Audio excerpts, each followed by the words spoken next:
local limestone in the Limelight. I'm going to say that the genesis for this program was when I was in high school. I was helping a neighbor take some cedar posts out of the swamp in the town of Sevastopol, and we were carrying them past a pile of rubble of stones that had a whole bunch of debris lodged next to it, and I asked what that was, and he said, well, that's an old lime kiln. And I had no idea what a lime kiln was, and over the years I've read and heard about different stories about lime kilns. We're always looking for new members and people with ideas for more programs, so please, if you have any ideas, we'd be more than happy to entertain them. And even better, if you would like to present a program, we'd be more than happy to facilitate that. So, to begin this program, I'd like to start out with a few lines from local papers regarding Sevastopol lime businesses. And we're going to start with the first mention of a Sevastopol lime kiln. Mr. Robert Laurie is going to tear down his smallest lime kiln and replace it with a larger one to keep pace with the growing demand for his lime. He has already burned and shipped up to this date as much lime as he manufactured through the whole of last season.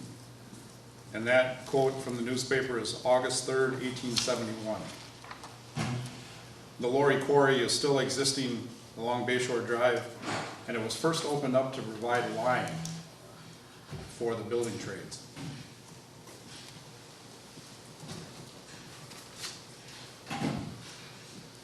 And a second quote from 1 year later is, the new boat, the Katie Laurie, will go into the lime trade between here and the west shore of Green Bay in 1872. The second mention of a lime kiln in the town of Sevastopol is Dominic Kemp, assessor of the town, and keeps his lime kiln burning. And that is the lime kiln that I witnessed when I was a child, and that's the only mention that we have of any historical effect to that Dominic Kemp was in the lime kiln business. The third lime kiln was Adam Simon, and Adam Simon had two lime kilns just north of the St. Joseph Catholic Cemetery on the Egg Harbor Road. And Adam Simon advertised prolifically in the local papers, and so he received very favorable coverage and glowing details. Adam Simon, the Sevastopol lime man, was in the city on Tuesday. Mr. Simon will have a kiln of fresh lime ready for delivery on Friday of this week. He has the contract for furnishing the lime to be used by John Gettleman for fixing up the store building for Lyon Brothers, about 20 barrels having already been delivered. In those days, lime was advertised for 40 to 60 cents a barrel. Now, I don't know how big a barrel is, but with all the work that was involved, I can assure you that these people didn't get rich with all the physical labor that they did. Here's another quote about Adam Simon, and it shows you it doesn't hurt to advertise in the paper. The hustling lime dealer of Sevastopol has just finished burning another kiln of his gilt-edged lime and is ready to take orders for the same. November 23rd, 1893. And the fourth lime kiln is John Bishno, and we are fortunate to have been invited to tour this existing lime kiln. We actually burned a pile of brush in it, and it works like a charm yet. It's located on the Ann and Irv Schmegel farm, just a few miles from here. So all of you are invited to come and take a look at it and witness existing lime kiln from about 1902. John Bishno says that the demand for lime is so great as the season advances that he is unable to supply all that is needed, although he keeps hustling both day and night. This will give one an idea of the amount of building that is going on in this town and vicinity. That's a quote from 1902. And in 1905, John Bishno and his family moved to Harper, Kansas.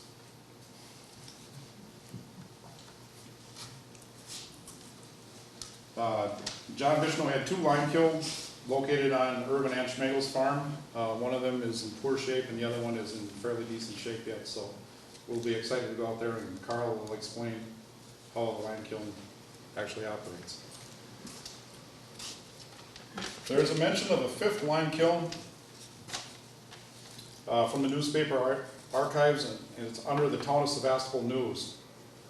It says, Dennis A. Vroman has built a lime kiln on his place last fall. He expects to supply material after the middle of May, May 2nd, 1903. And to show you the precarious nature of life in pioneer times, on January 23rd, 1904, Dennis Vroman was killed by a falling tree. Mr. Vroman leaves a widow and 7 children, the oldest being 14 and the youngest a babe still in arms. And we don't know the location of this lime kiln, but we suspect it's somewhere near the Sevastopol Lake Harbor town line. So with that, I'd like to introduce our main speaker for the day. He has been an educator, a naturalist, a conservationist, environmentalist, and a solid citizen of the town of Sevastopol for many years. I'd like to introduce Mr. Carl Schultz. Thank you very much, Don. Thank you.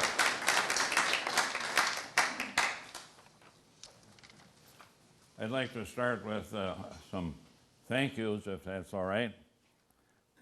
Don, of course, for your nice presentation and the invitation to make this presentation. Thank you.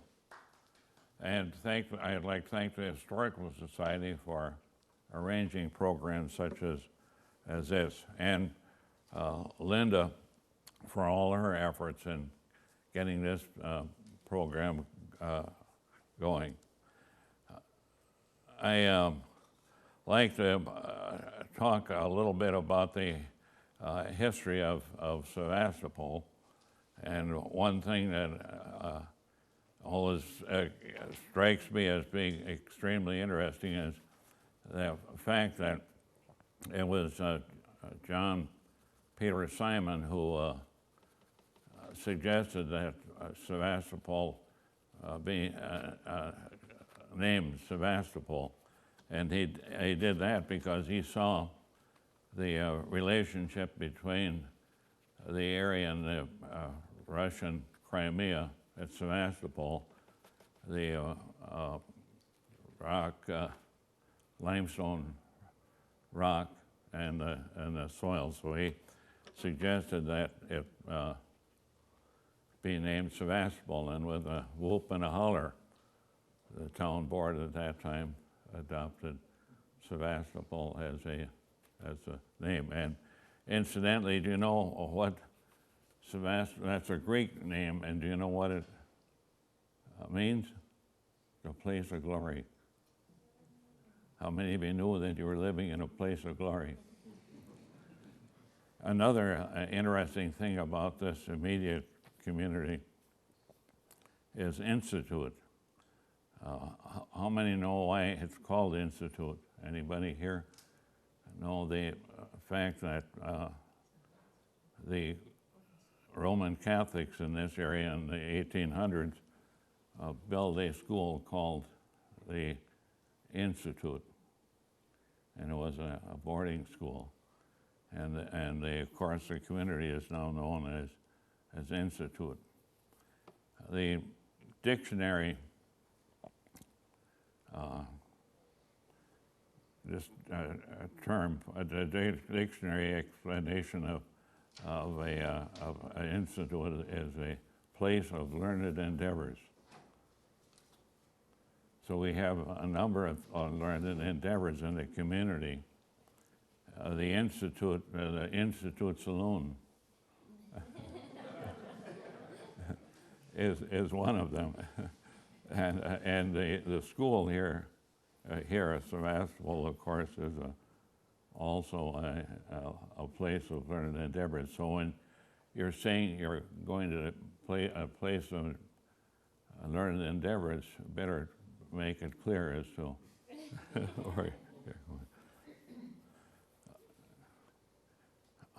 when you came here today in a car, you walked through into the door. You notice a beautiful limestone decorating the front of this building. And without limestone, you would not have been able to do that. Limestone contains the most important mineral in the world. Without, there are over 200 uses of limestone, and two of them, of course, is a setting agent for Portland cement, which makes concrete. The other is steel, iron. It would be impossible to have steel without limestone, because that's the flux. So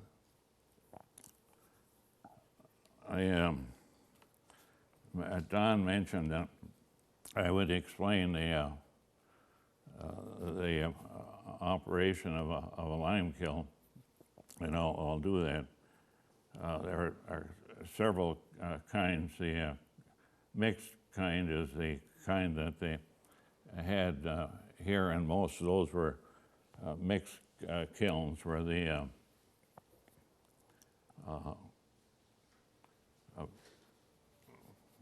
some material kindling was placed at the bottom of the kiln.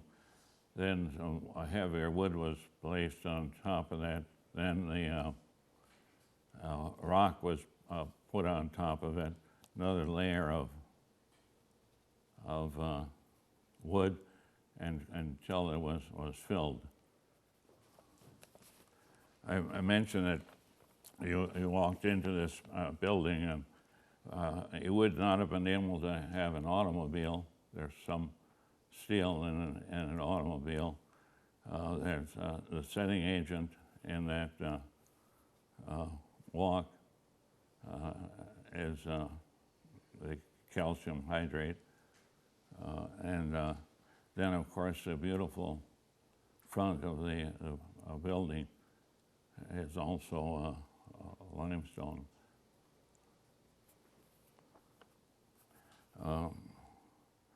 So without the limestone, we wouldn't have, as I mentioned before, we wouldn't have steel, iron, we wouldn't have concrete, nor 200 other products.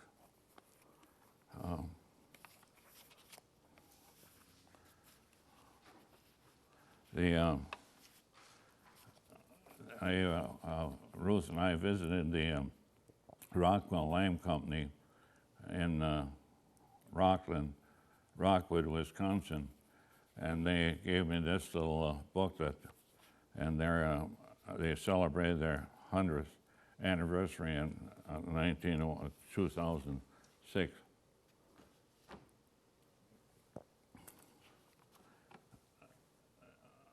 I have some show and tell items. The largest rock there is a piece of hematite, magnetite, that made Minnesota famous, the hematite, magnetite ore. And that's how the steel was made. The ore was placed in a large furnace, and the limestone was a flux. And the heat of the mixture resulted in the carbon dioxide being driven off, and the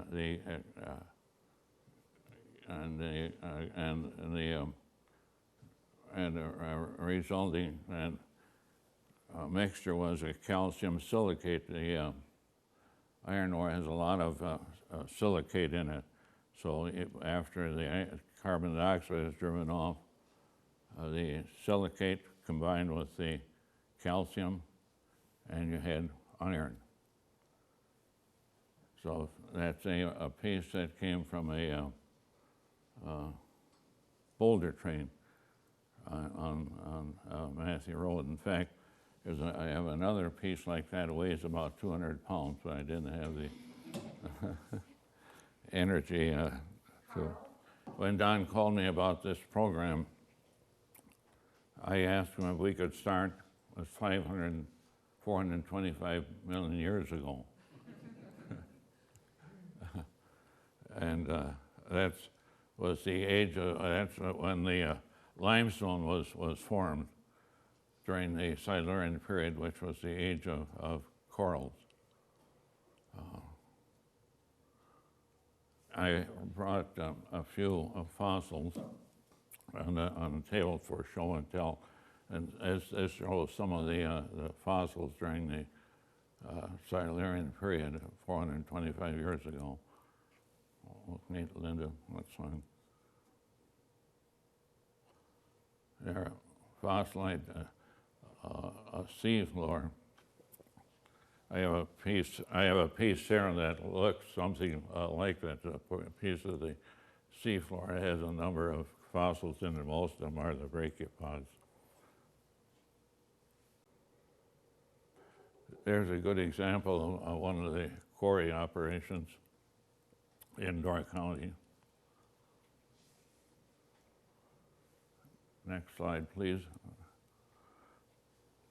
This is what might even have been taken at 12 Point. At 12 Point, the Toff family came to Door County to operate a quarry and sell the rock. And here's one of the examples of their quarry. That rock was shipped to Michigan and Chicago and some other sites for the as a flux for the making iron steel. I mentioned the mixed kiln type that you'll be seeing at the Irv Schmegel farm, but most of them today are of the flare type. They have a large cylinder. Usually they're large cylinders that rotate. They use fuel, usually iron, usually coal. They operate 24 hours a day, 7 days a week, and the temperature is 2,200 degrees. That converts the calcium carbonate to calcium oxide. And this is an example of one of the large kilns. This would be similar to the one that is found at Rockland. That's Rockland.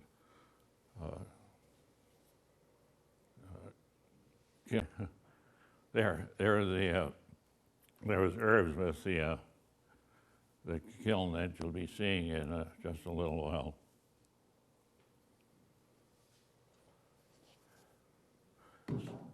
I think it's important for us to realize that how important the limestone is. So when you're picking rocks, don't disparage the rocks that you're picking because they're very valuable. I should have mentioned how calcium oxides, which is extremely active chemical, how that is used as a studying agent, calcium hydroxide. It's slacked. They take the calcium oxide, add water to it, and you get a very hot chemical reaction and the product then is calcium hydroxide. And calcium hydroxide is a setting agent that is used for Portland cement. Yes, the Silurian period with all the creatures. There were billions of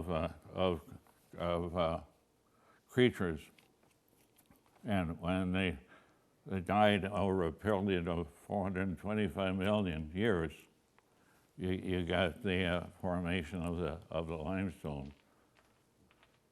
I always carry a few fossils in my pocket. One of those is the official fossil of the state, and there were billions of those. That's a trilobite. That's tri is for three, lobe is for body, and ite is for family.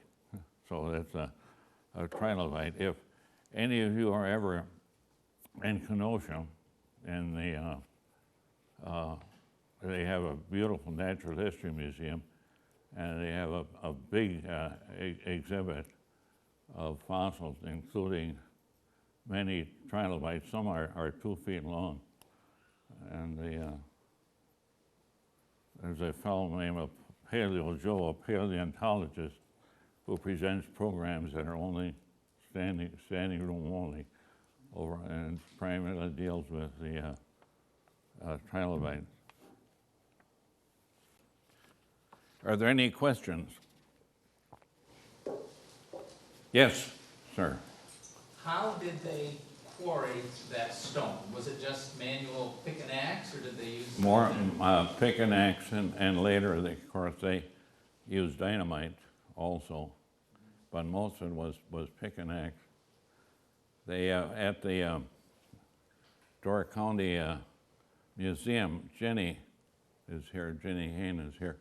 Is that big crowbar still in the basement of the library, Jenny? The big crowbar is now in the display. You had the label for that log, that ice display, and it's upstairs now. It's been carried up, and it weighs, I don't know. And how long is it? About as wide as this room, it seems. Oh, so that indicates how they pried out the rock. Unbelievable.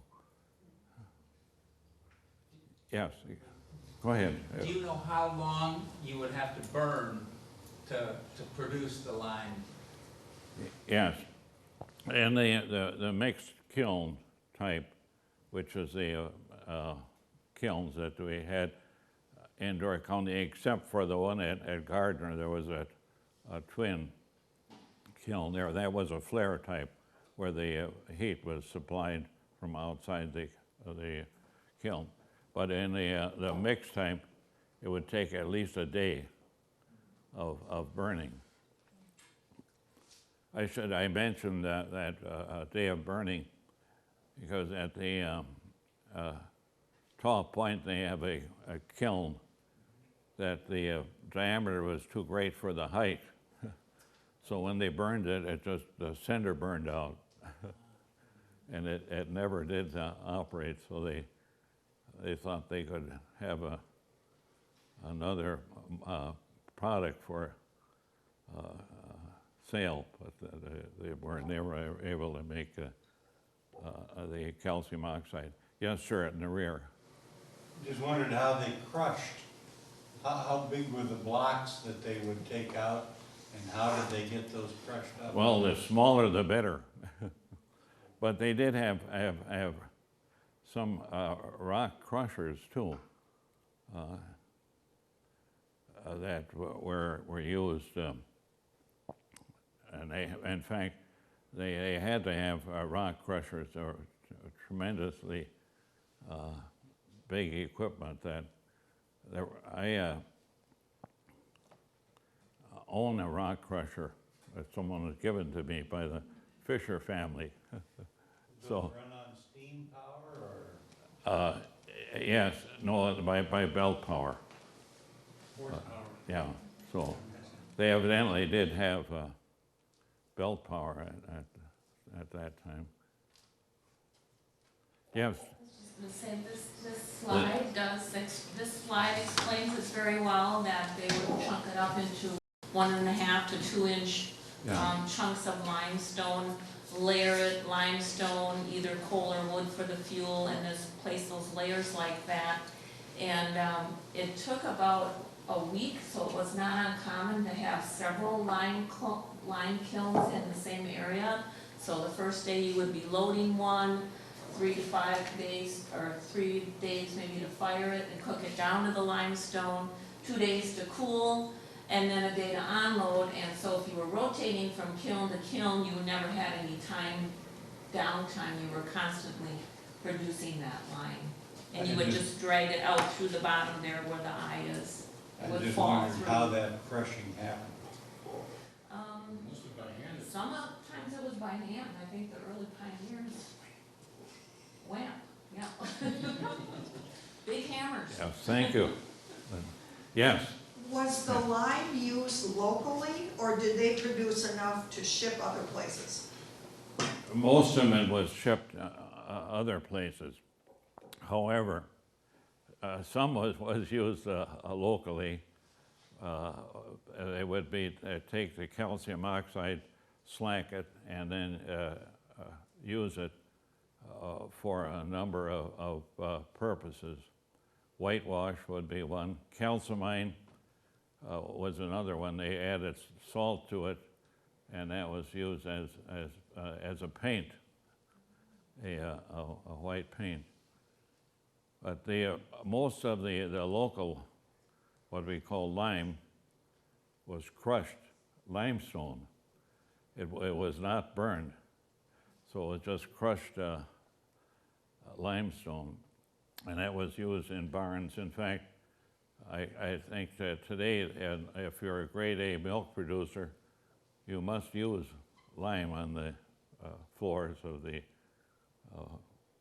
barns. But otherwise, and some of the limestone, of course, was used for other purposes, for docks and maybe armoring around White Houses. Yes, Donna. Carl, the limestone kilns in Sevastopol were small. Wouldn't they only be used for barn building and house foundations around here? Yes, they were used locally, and that's why there were so many. Every community needed lime for setting agent and mortar, caulking for log buildings, and of course for making concrete.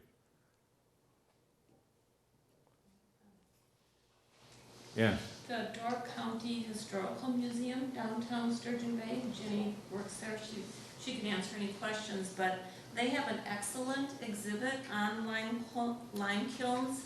I took my grandchildren there a couple weeks ago, and this is just a paragraph from that exhibit, and it says, the reconstruction following the Great Chicago Fire in 1871 demanded huge quantities of lime. One operation in Little Sturgeon, operated by F.B. Gardner, was reported to produce 160 barrels of lime per day.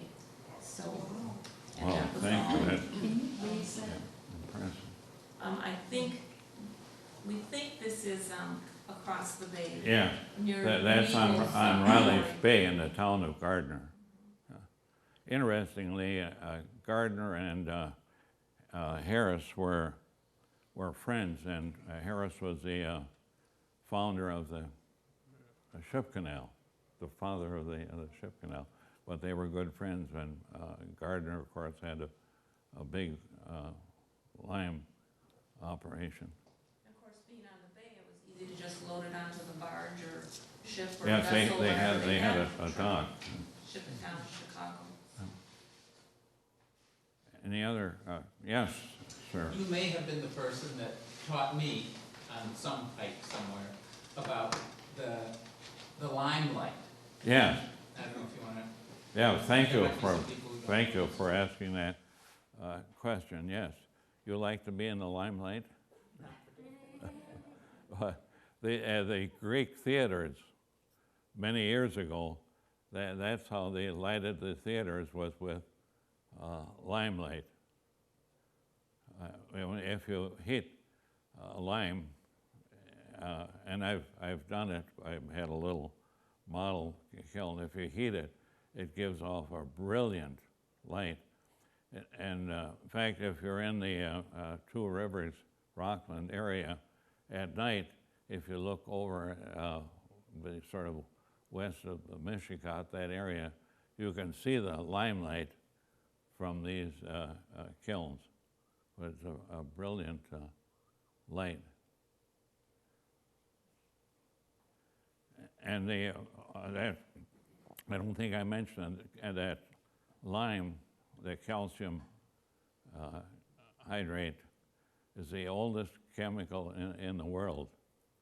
It dates back to, I had the date here, about 2,500 years BC.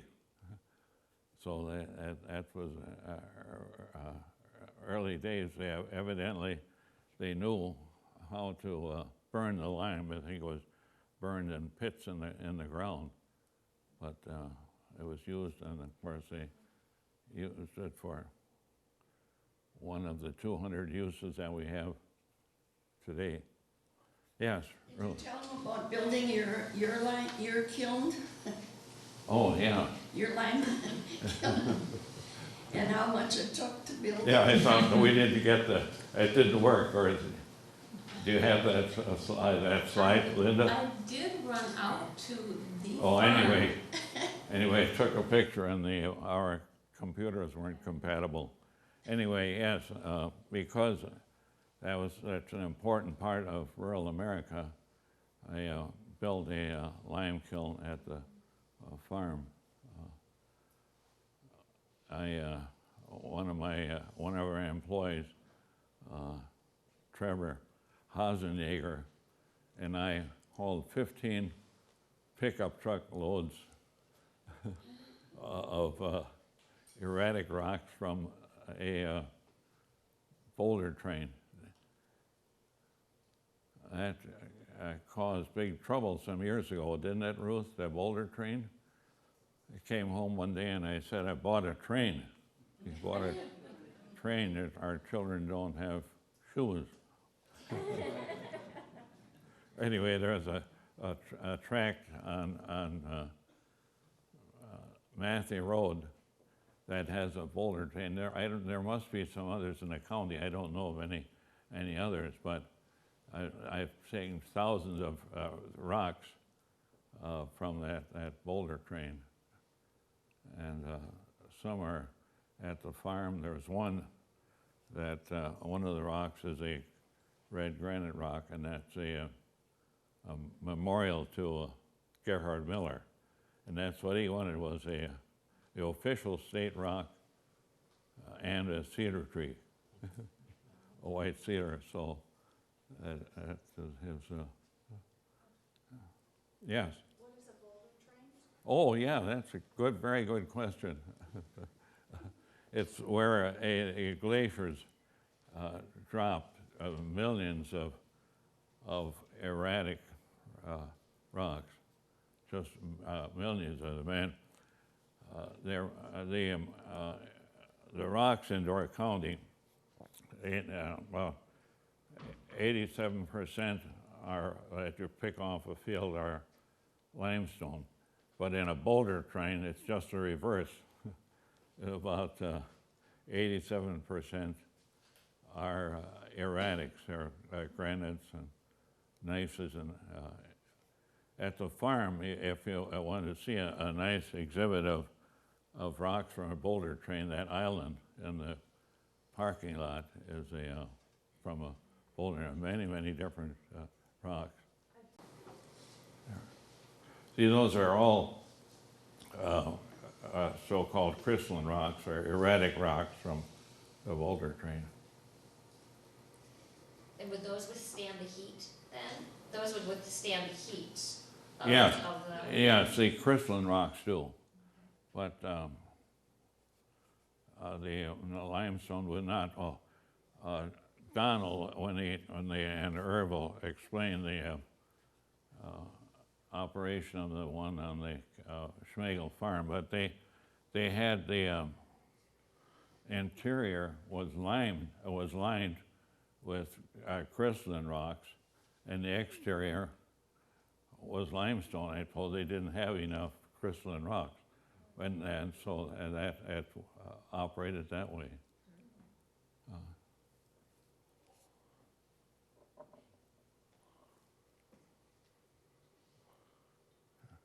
Oh, thank you, Linda. That's where we're going on the field trip, right? Yes. Is dolomite the same as limestone? Yes, that's a very good question. Thank you. I know dolomite is over 50% magnesium carbonate, and limestone here is really dolostone. It's about 55% calcium carbonate and 45% magnesium carbonate. So that's what we have here is a double carbonate of calcium and magnesium. It sounds like a beverage. So that's what we have here, is it? That's what we have here. So we should really call it dolostone. It's dolostone. There are many, many different kinds of limestone, many. And yes. So when it comes to using it, applying it for, say, setting concrete, is it preferable to have limestone lime rather than dolostone lime, or is it irrelevant? That wouldn't make any difference. I suspect that the Portland cement, the setting agent, is calcium hydroxide, and that wouldn't make any difference whether it had some magnesium in it or not. But the reason you're familiar with the big quarry on Bayshore Road, that's really a big quarry, one of the largest in the state, maybe the largest. Most of that rock went to the steel mills in lower Lake Michigan. However, as the steel industry became more sophisticated, they moved to Drummond Island, where that was pure calcium carbonate, whereas this one had the magnesium, and that would combine with the steel. Although they do have some steel that has magnesium in it for some special purposes, but in general, the magnesium created a problem with the quality of the steel. Oh. Yes, sir. How much of the limestone from around here would have been used for actual building purpose? Most of it. Stone. Most of it, I think. You mean the not for making concrete or anything, but just. oh, for construction and building. Purpose. Yes, quite a bit of it was. Some are right outside the door here is a good example. Where would that have been? Would that have been shipped? Be used other Oh, places? a lot of that, it was like the stone used out here was picked off stone fences. It's been weathered. Yes, Don? Can I answer that, Carl? Yeah. Typically, on the more commercial operations, the building stone was the premier product and brought the most money. And what they ran through the kilns was the chips that were left over, so they could use up everything. Thank you. But at one time, you didn't have a home unless you had Lannon stone. And that's limestone from a large quarry in southeastern Wisconsin at Lannon. In fact, there's a home on Glen Drive that's entirely Lannon stone. And near Shawano, right on 29, I think maybe it burned, but there was a limestone castle. It was a restaurant. It was castle made out of limestone. Didn't they use the lime itself was used in the mixture for mortar Yes. as a bonding agent? And Yes, didn't, even today, mhm. the masons buy lime, calcium hydroxide, and that's mixed with sand for mortar. And didn't the farmers also discover that putting lime on the fields helped reduce the acidity in the soil, so it was not uncommon to Yes, spread the ash from yes. the limestone cooking That's- onto the fields? The ground limestone is a major use of ground limestone is to raise the pH of the soil. However, what is the pH in the Dork County soil, Max? 8.5. Anyway, we don't need we don't need lime, but most areas they need to apply lime to the soil to bring the pH down, particularly for alfalfa. That's why alfalfa does so well, because of the high pH. Another product that's used for field and garden application is marl. It's clay. So thanks, this will lead to something else that I should mention. Is that all right? Anyway, marl, we have the lakes in Dork County are marl lakes.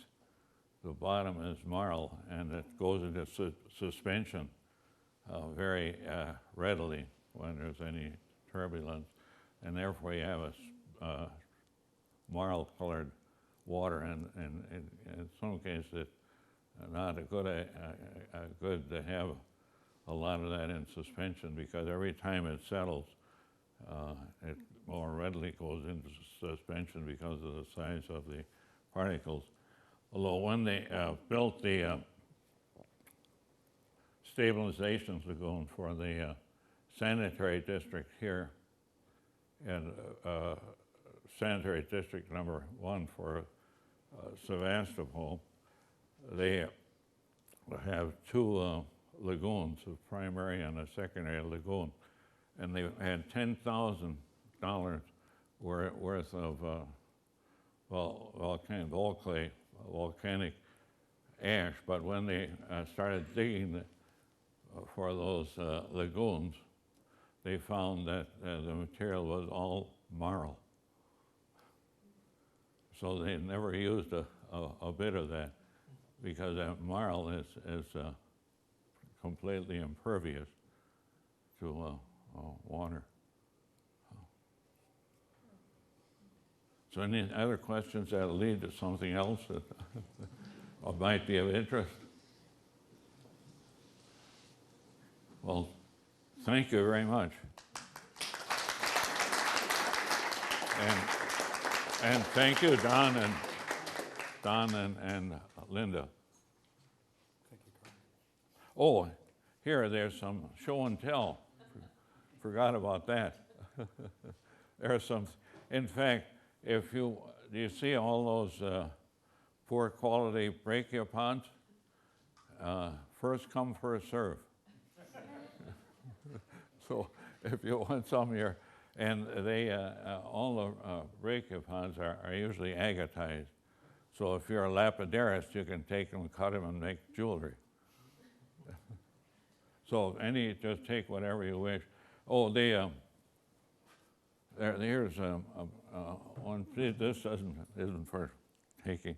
That's a piece of the coral. That, in fact, a lot of the I don't know where it came from, but definitely is a piece of. At the farm, we had a lot of coral fossils on the fences. I looked for one. They're all gone. So people, and some were some pretty good sized pieces. Every one is gone. who was telling me just today that where someone had a specimen of some, Donna, were you telling, oh. Where I was telling you that I flipped over that rock and I got what, Max? What was the name of this? There's a cephalopod. Oh, cephalopod. Yeah, yeah, here is part of a cephalopod here. And this is probably the way the bottom of the Silurian Sea looked. See this? In fact, if you look at the bottom of the bay in Sturgeon Bay, it looks like this. You know why? The quagga mussels.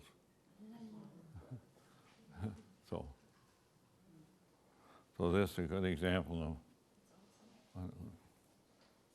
Oh, and I even brought some lime. Does somebody want to see what lime looks like? Here. But this is called barn lime, of course. It's ground limestone. And if you want to know what the specific gravity, the weight of this is, try to lift it. It's really heavy. Carl, is the big long one there, isn't that a cephalopod? Yes, that big. Picture? Oh, there. Yeah, that long. Some of them are 20 feet long. And this is a piece of one here. There's a piece of a cephalopod. Yes. The on A, there was a track that had a lot of exposed rock, and that had some beautiful cephalopods in it. But the fellow who bought that property prohibits anybody from even looking at those. But I remember that was a popular spot for geology tours. Thank you very much, Carl. You're welcome. Super.